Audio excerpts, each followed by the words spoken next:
The latest Seahawks news on today's show. Damon Harrison, who was signed to the practice squad last week, doesn't look like he's going to be quite ready for week 6. Yeah, maybe this isn't the biggest surprise. I thought Harrison looked a little bit heavy coming into camp or into practice, but that makes sense. Doesn't he always? Wasn't on camp. Also, his name is Snack. He's supposed to be a big guy. Signed to the Seahawks practice squad last week. Pete Carroll said he's not quite in game shape yet. You know, it was kind of a weird week for him by the time he got set up, and Wednesday was their walkthrough. He didn't put on pads at all last week, was in shells the entire time. Carroll said, quote, he's a big man, and he's got to get in shape before we can see him at his best. I don't think that's Carroll taking a shot at Harrison. I think that's Carroll speaking to the reality of the situation, which was kind of expected. Hey, 350-pound dudes take a couple weeks to get fully into game shape. And we got to remember, Adam Schefter reported that he legitimately contemplated retirement, which means he may not have been working out every single day leading up to the decision to return for this season. So, yeah, I mean, maybe it's week 7, maybe it's week 8. They'll slowly ramp him up. The good news for Seattle is, A, they're undefeated, and B, they can get by over the next couple of weeks. It's not like Snacks. It's vital for him to be ready right away. Exactly. The Damon Harrison signing was hey, let's have this guy for November, December, for the playoff run, for the playoff push, for a Super Bowl effort there. Poona Ford, I like him quite a bit. Jaron Reed's been a bit of a disappointment. Jonathan Board actually flashed a little bit in their most recent game against the Vikings. But Harrison is not oh, my God, we have to panic. He's not ready yet. It's take some breathers. He should be fine. I'm not concerned there. He already said he didn't want to go to the Bucs. The Bucs tried to poach him. He said no.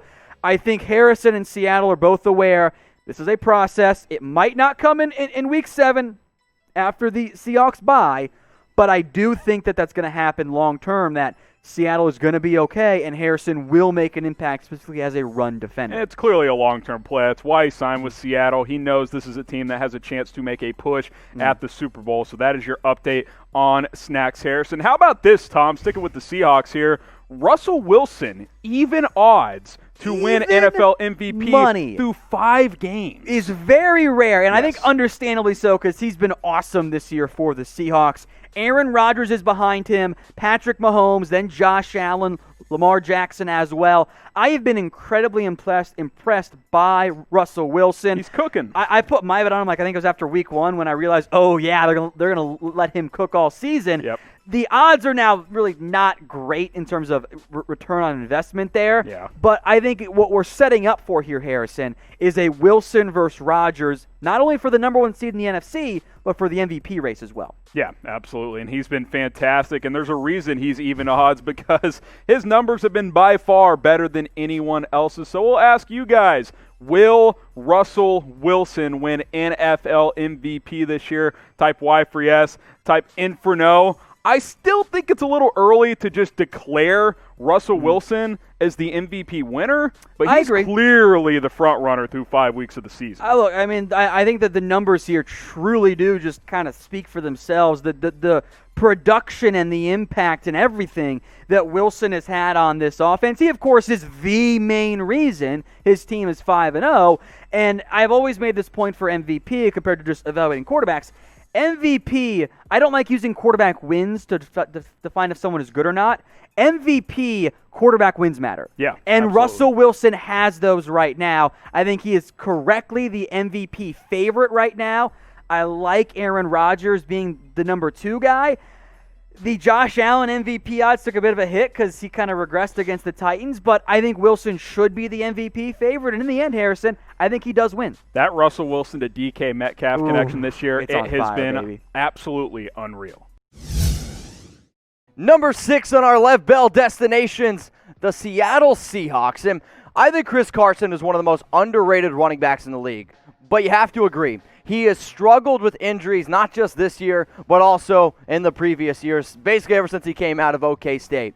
Bell also wants to play for a winning team, and last time I checked, the Seahawks, they're pretty good. They're the only team with a 5-0 record. If you haven't seen our NFL Power Ranking, Seahawks fans, I think you'd be pretty happy to see where they're at. Plus, he could rejoin his old teammate Jamal Adams, because I know if I'm Adams, I'm going to say, wait a minute, that guy was pretty good, and it was the Jets. It wasn't so much him. So you go out and potentially get Bell. Now, do the Seattle Seahawks actually need him? I'm not 100% sure. I love the fact that they're letting Russ cook. They've also gone out and tried to get a running back like Carlos Hyde, who right now is injured. I do anticipate him coming back in Week 7. Remember, the Seahawks have a bye week in Week 6, but you also have some other decent backs there. And the guy that you drafted in the first round, yes, he's been on IR, and he can come back, but if you go out and get Bell, this, to me, already says, like, okay, we absolutely lost on Rashaad Penny. And I know a lot of Seahawks fans would already agree, like, yes, you've already lost on Penny because Chris Carson's been the better player. However, I think that's going to be a tough pill to swallow. Penny's electric. He's a fun guy. But the real question is, do the Seattle Seahawks actually need another running back? Now, Bell's had some drama. There is no doubt about that. But is it the Jets, is it Adam Gase, or is it Le'Veon Bell? So what I want you guys to do right now is let me know. Do you want your favorite team to go out and get him? Type Y for yes, or I want you to type N for no.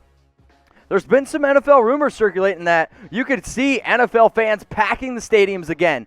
If that happens, you're going to need a face mask. That I can promise you. If you go out and get groceries, if you go to fill up your gas tank, if you go to walk your dog down the road, just wear a mask, do the right thing. And we're trying to get you these deals here. Chatsports.com/staysafe is the link. You can right now save up to 30% off. The 4-pack for all 32 teams is only $20.99. Usually $29.99. If you want the masks that the players are wearing, they're also available. Comes in packs of 2, 3, 4. Probably my favorite thing about the mask, besides the fact that you cover your mouth, they're also machine washable. You need masks like that. Again, the link is available in the comments and in the description. Chatsports.com/staysafe.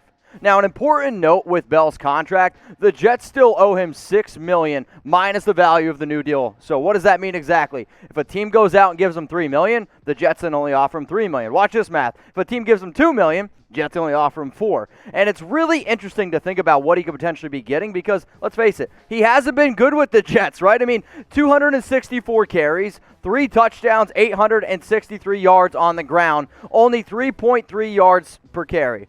You could say, sure, Mitch, it's been the Jets' offense, and they are definitely to blame. But one of the other reasons why Bell was really sought out was his ability to catch the football. 69 catches, 500 yards, 1 touchdown. Let's face it, Frank Gore this season has looked better than Le'Veon Bell for the Jets. That's a problem. But how about this? Because I think we all remember at one point, you could make the argument that Bell was the best running back in football.